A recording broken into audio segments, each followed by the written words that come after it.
Welcome back, everybody. As promised on today's This Week in America, Blue Funk Broadcasting Radio Network, website thisweekinamerica.us. Ed Morawski is with us on the program, author of the new book, Jobs Will Happen. As I mentioned, Ed is a retired manufacturing engineer, experienced recessions throughout his career. He's always found a way to continue to earn a living, sometimes changing what he did to earn that living, but always finding a way to continue his education, serve a customer one more day. Ed, welcome to This Week in America. Great to have you with us on the program. Thank you. Glad to be here. The name of the book is Jobs Will Happen, and I want to talk about your experience because what you're telling people to do are things that you actually went through yourself. But let's talk about the title, Jobs Will Happen. What exactly do you mean by that? Well, I mean that in the sense that if you go looking for work and if you plan to work, eventually you're going to make something happen. And it may not be as you first expected. That is to say that most people think of a job as that conventional thing of walking in and applying for work and somebody has something ready for you and there it is. Well, in this environment, in a recession environment, that's not always true. But if you keep after your passion to do something, you'll find that there's a customer out there. And they want to work with you, and they want to pay you a reasonable wage for whatever it is you can do. The whole basis of the book, Jobs Will Happen, and it's fascinating, is customer related. There is somebody who wants your goods, your services, that will pay you for those goods and services. By the way, the book Jobs Will Happen is available at Barnes & Noble, Amazon, Apple iBookstore, publisher Lulu.com. JobsWillHappen.com is the website. I want to talk about your experience because a lot of people are going through what you went through. This was during one of the recessions. You've been unemployed for a long period of time. You're down to about your last $1,000 in savings, and you're trying to figure out what to do. And you decided, I'm going to, rather than try to work for somebody, I'm going to go out and be basically an independent contractor and try to find a job for myself. Explain the mindset and how that worked out. Well, the first reality that struck me was that as I typically would look for ads in newspapers, there was absolutely nothing that covered the field I worked in, and it seemed as though everything had dried up. Although when I talked to some people I knew in the business, they said, well, there is work out there, and there's different companies doing the work. They said, maybe you ought to think about trying to contract it on a piece-by-piece basis. So I decided, well, if I could put together enough equipment that I could do the work, well, maybe I could land a contract here or there. And it took a bit of looking around first to get the equipment and to get set up. And then after I did that, I started shopping among the different people that provided work and had that kind of work to do. I stumbled across one particular employer that didn't, of course, want me as a person to work for him on the site, but instead invited me to bid on a contract. That first contract paid for all my equipment and a month's worth of living expenses. And after that, I was sold. Well, one of the things you talk about in the book, Jobs Will Happen, the website is jobswillhappen.com. You can go to our website, thisweekinamerica.us, and link up. It's something that's probably very common for people. You say basically, don't look back. Don't beat yourself up for what happened in the past. You really need, once you make this determination, to look forward. How difficult is that to forget what happened in the past and just focus on what you're going to do to serve a customer and get employment for yourself currently? Well, it is difficult because when you're thrown out of work or when you've been out of work for a while, you tend to reduce your focus to your own world, and your own world doesn't look all that great. Right. The first thing I do in the book is I invite people to consider that greater world, that larger world, and a bigger focus so that they can see that, well, perhaps I'm just looking at one small part of things and not considering some other options that I really have. Ed, in the book Jobs Will Happen, basically has 5 questions he asks. What is the big picture? And we're talking about that now. Where do I begin? Who is in charge? Where is the motivation? And who can help? It's a roadmap to really getting you through some tough times. And Ed, I mentioned in the beginning, you've been through a number of recessions in the past, I think like 6, and came through, sometimes changing what you had to do to provide a living, but being able to do that. When we're talking about where do I begin, let's talk about that. Somebody's out there listening to the program. They're out of work. They're trying to figure out what to do. They're very structured in their work experience. They go to work. They work. They get a paycheck at the end of the week. They get the benefits. For them, this is a frightening world out there. How do I figure out what skills I have? How do I go about marketing that?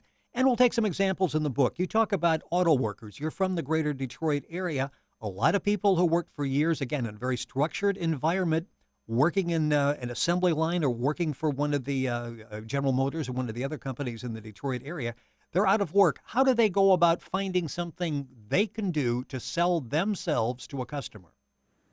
Well, one of the things they need to do is to think about their personal passions for doing one thing or another. Perhaps it wasn't even the work they did for a good part of their life. It was something they did as a hobby. I found in one instance where my hobby of working on computers became a bigger seller to somebody that wanted to employ me than the years I had spent studying and working in formal programs to become a manufacturing engineer. Other instances would include working as a self-employed person. Many people disregard self-employment, and when they do that, they cut themselves off from possibly half of all the opportunities or more that might be out there for them to work as an individual. Yes, it doesn't have much structure, but what you have to do is create a structure of your own, and it starts with that personal passion you have to do something in particular. I've spoken to a number of people over this past summer, some that had a passion to do artwork, others that had passion to do work with their hands and do certain kinds of crafts. And I introduced them to the open air market. And there is opportunity there for an individual to set up their own place in a market space that gives them a first opportunity at self-employment. You're listening to This Week in America on the Blue Funk Broadcasting Radio Network, website thisweekinamerica.us. Our guest on the program is Ed Murawski. He's the author of the book Jobs Will Happen. JobsWillHappen.com is his website. You can always link on to Ed's website at our website, thisweekinamerica.us. The book is available at Barnes & Noble, Amazon, Apple iBookstore, publisher Lulu.com. When we're thinking about actually doing this, and it's a big step, and a lot of us are intimidated in doing that, you're saying several things that are very important to keep in mind, that small business really is small business. You don't have to go out and hire 12 people. Keep it small. At least that's a great way to start.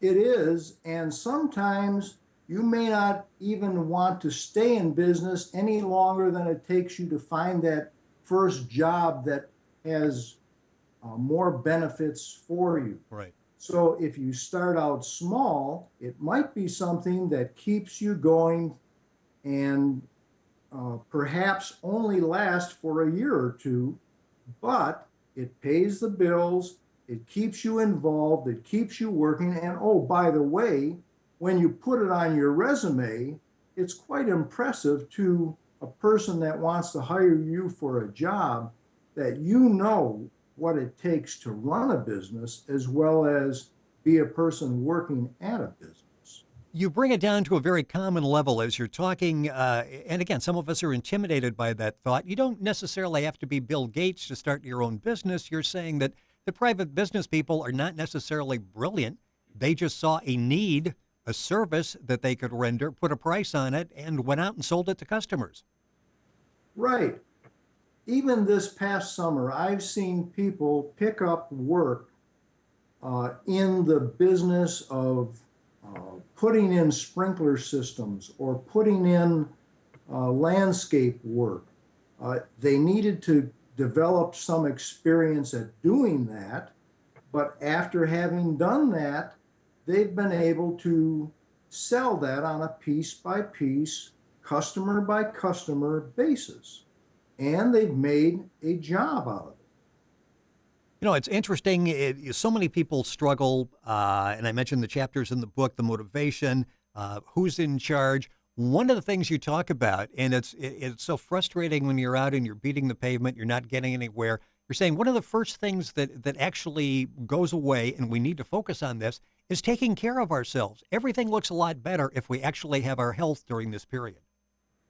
Absolutely, because people tend to forget about their meals and forget about their exercise, and they're so focused on going to find that next job, they may not even look like they're ready for work. So you have to focus on yourself, your health, and looking like you're ready to work even before you approach the customer, even if that customer happens to be a potential employer. So get your health together by setting up regular meals and not letting that slide, trying to watch your weight perhaps a bit, trying to make a little bit of a routine within a not so routine existence you might have being out of work. This Week in America, the program, website thisweekinamerica.us. Ed Morawski, our guest on the program, author of the book Jobs Will Happen, his website jobswillhappen.com. Book available Barnes & Noble, Amazon, Apple iBookstore, from the publisher lulu.com. Information on our website, and you can link on to the website as well. Something you talk about, because, again, those could be depressing days, is sort of plan a little reward for yourself during this period. Don't make it all rejection and sitting around feeling sorry for yourself. Build some periods of reward in there so you've got something to look forward to. Absolutely. Do that on a regular basis. I don't mean once a week, once a month, or every 6 months. Do it every day. Try to find something to reward yourself for a good day's effort. It doesn't necessarily have to mean that you take yourself out to a lavish dinner. Maybe the only thing you need to do is find some time to yourself to sit in a library and enjoy the environment. Something simple that relates to you.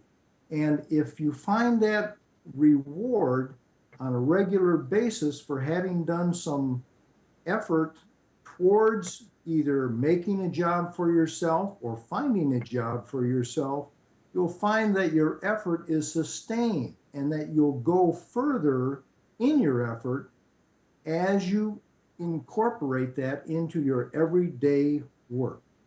We're just about out of time. A couple minutes left in the program. Jobs Will Happen, the name of the book. Jobswillhappen.com is Ed Morawski's website.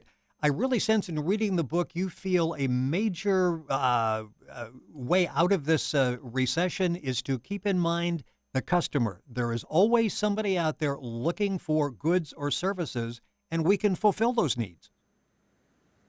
That's right. And these customers are everywhere. They are actually what has driven the economy for the most part until only recently.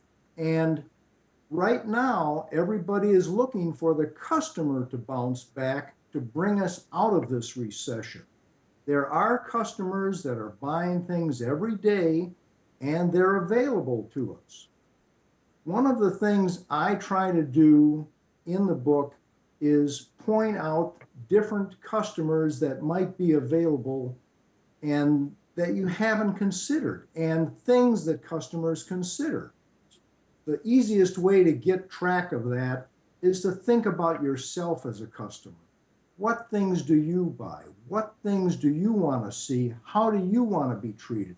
That's how you have to treat those potential customers of yours. One area you talk about, I got about 30 seconds left in the program, but it's so important, and an area that's growing out there is we have an aging population. We have a lot of people that families that are now back together. You've got children that are in their 40s and 50s taking care of their parents. something as simple as providing a service, even transportation for elderly people, elder care, I would think would be a fantastic market out there. It is. Right now, I currently help my wife take care of her 96-year-old mother. And she has Alzheimer's and dementia, and it's very difficult. And we have had to use other facilities from time to time, but we, for the most part, take care of her on a 24/7 basis. Those other opportunities for people are out there as the population ages. Michigan is one of those particular areas where the age of people is growing to the same as Florida and will compete for those markets. The book is excellent. It's called Jobs Will Happen. Ed Morawski has been our guest on the program. His website is jobswillhappen.com. The book available at Barnes & Noble, Amazon, Apple iBookstore, lulu.com. Information at our website, thisweekinamerica.us. It's a different approach. It's customer-oriented. It's suggesting things that you can do, as Ed said, to either fill the gap as you're looking for full-time work, or a lot of people fill that gap and decide, I sort of like the flexibility of this. The money's not bad either. I'm going to continue.